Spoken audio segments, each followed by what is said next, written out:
మన team India England టీంతో ఆడుతున్న టీ20 సిరీస్లో చివరి మ్యాచ్కి అయితే రంగం సిద్ధమైంది. ఏదో టీ20 మ్యాచ్ సౌతాంప్టన్లోని రోజ్ బౌల్ స్టేడియం అయితే ఈ రోజైతే ఆడబోతున్నారు.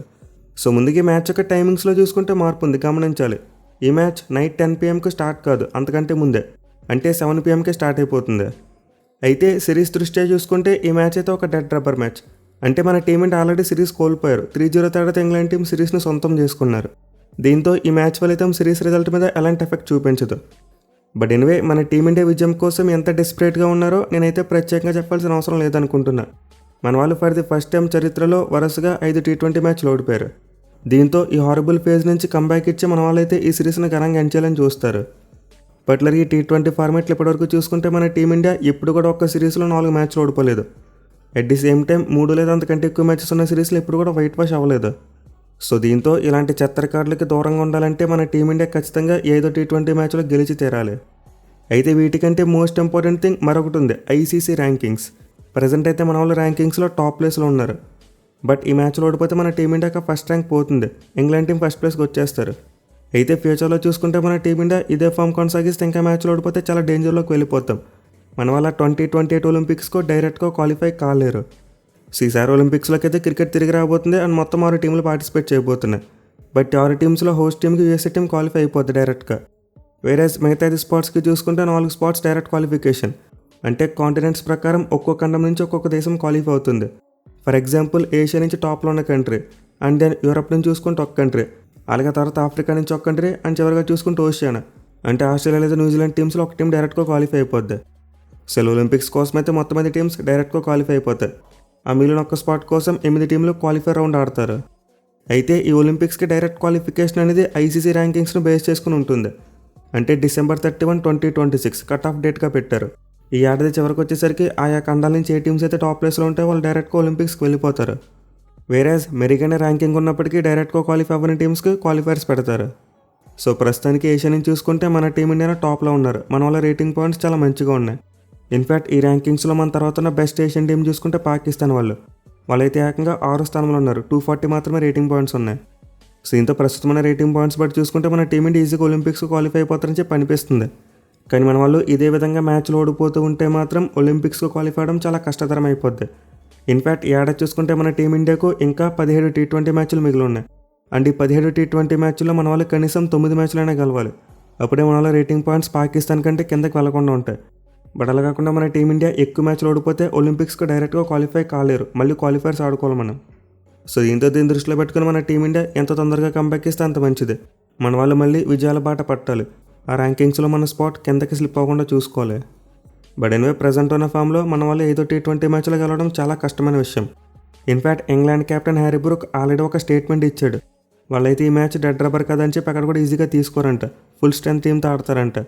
ఎందుకంటే ఇంగ్లాండ్ టీం ఈ మ్యాచ్లో గెలిస్తే ఫస్ట్ ప్లేస్కి వెళ్ళిపోతారు ర్యాంకింగ్స్లో.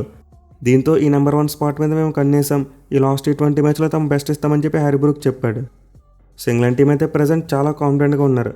మరి ముఖ్యంగా గత 2 మ్యాచ్లో మన టీమిండియాను ఒక పసుకున్న టీంను ఓడించేశారు, ఘన విజయాలు సాధించారు. దీంతో ఆబ్వియస్లీ 5 టీ20 మ్యాచ్లో కూడా ఇంగ్లాండ్ టీమే ఫేవరెట్స్గా బరిలోకి దిగుతారు. పైగా ఈ మ్యాచ్ ఆడిపోయి రోజ్ బౌల్ గ్రౌండ్ చూసుకుంటే ఈ సిరీస్లో అతిపెద్ద గ్రౌండ్ మాట, బౌండరీస్ అయితే చాలా భయంకరంగా ఉంటాయి. సో పిచ్ పరంగా చూసుకుంటే అగైన్ ఒక మంచి న్యూట్రల్ వికెట్ని ఎక్స్పెక్ట్ చేయవచ్చు. ఇన్ఫాక్ట్ ఈ రోజ్ బౌల్ పిచ్ ఎక్కువగా బ్యాటింగ్ బాగానే అనుకూలిస్తుంది. బట్ ఎనివే, ఇంగ్లాండ్ పిచ్చెస్ మీద పేస్ అండ్ బౌన్స్ మాత్రం కాన్స్టెంట్, ప్రతి గ్రౌండ్లో కూడా ఇది ఉంటుంది. మెయిలీ సిరీస్లో చూసుకుంటే ఆల్మోస్ట్ ప్రతి పిచ్ కూడా చాలా వరకు బ్యాటింగ్ అనుకూలించింది భయ్య. మనమైతే ఎక్కువగా బాల్ స్వింగ్ అవ్వడం చూడలేదు, అలాగే సీమ్ మూవ్మెంట్ కూడా పెద్దగా చూడలేదు.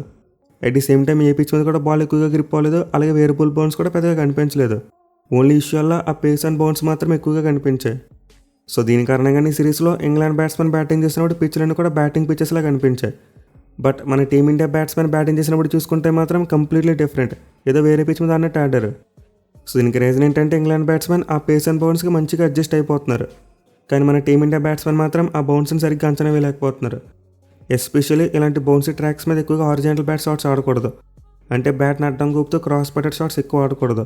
బ్యాట్ ఫేస్ని చూపిస్తే ఎక్కువగా వీల్ ఆడేందుకు ప్రయత్నించాలి, అప్పుడు ఎక్స్ట్రా బౌన్స్ ఈజీగా నెగోషియేట్ చేయొచ్చు. కానీ మన టీమిండియా బ్యాట్స్మెన్ ఇది రియలైజ్ అవ్వట్లేదు, మన వాళ్ళు అడ్డ బ్యాట్ షాట్లు ఆడుతున్నారు. సో ఇంత రోజు మ్యాచ్ ఆడిపోయి రోజ్ బాల్ పిచ్ మీద కూడా మన టీమిండియా బ్యాట్స్మెన్ ఇదే కంటిన్యూ చేస్తే మరోసారి ఘోర పరాభవం తప్పదు. మన వాళ్ళు మళ్ళీ చాలా బిగ్ మార్జిన్తో మ్యాచ్ ఓడిపోయేందుకు చాలా ఎక్కువ అవకాశాలు ఉంటాయి.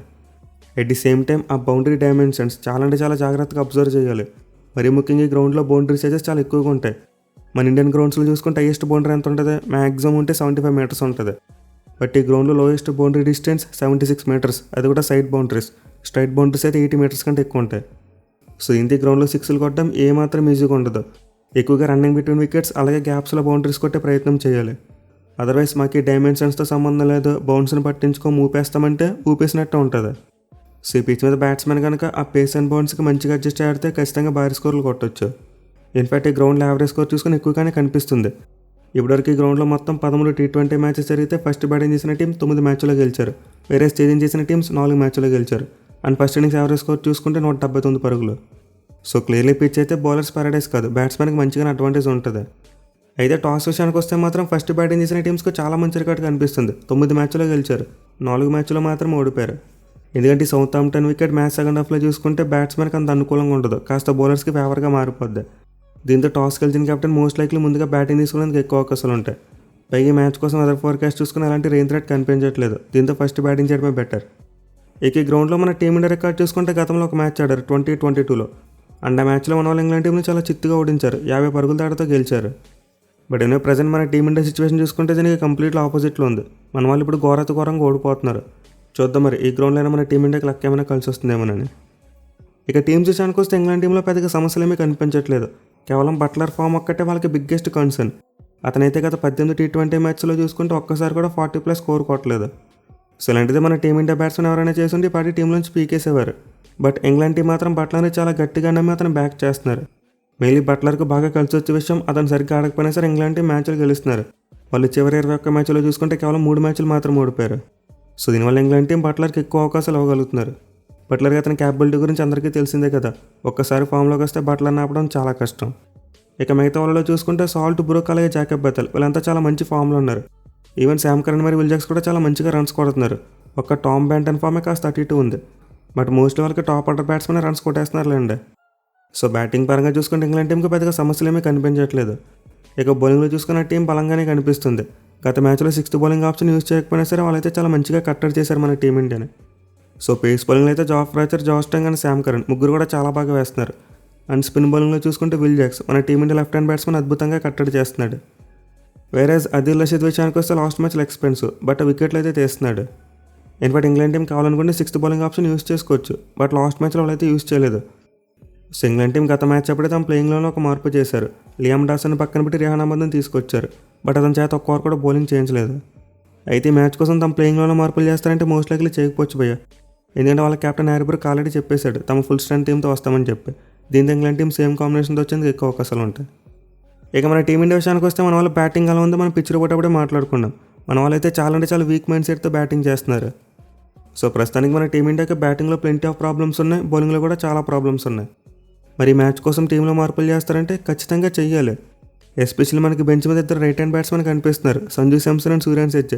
ఇద్దరిని ప్లేయింగ్లోకి తీసుకురావాలి. కానీ సమస్య ఏంటంటే సంజు శాంసన్ తీసుకురావడానికి గంభీర్ ఈగో ఒప్పుకోదు. ఎందుకంటే 3rd T20 మ్యాచ్ అయిపోయిన తర్వాత సంజు ఫ్యాన్స్ ఏమైనా అరిచారు గంభీర్ ముందు, వీ వాంట్ సంజు అని చెప్పి అరిచారు.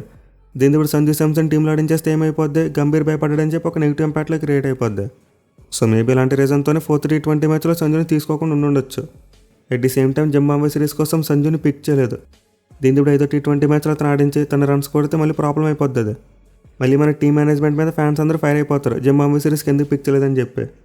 సో ప్రజెంట్ మన టీం మేనేజ్మెంట్కి సంజు శాంసన్ ఒక సాఫ్ట్ టార్గెట్. టీం మొత్తానికి ఒక కండిషన్ ఉంటే తనకు మాత్రం ఒక స్పెషల్ కండిషన్. ఫెయిల్ అయితే వెంటనే టీంలో తీసేస్తారు, మిగతా వాళ్ళు మాత్రం బ్యాక్ చేస్తారు. అయితే ఇప్పుడు మనకు కావాల్సింది ఎలాంటివి కాదు, టీంలో ఒక రైట్ హ్యాండ్ బ్యాట్స్మెన్ కావాలి.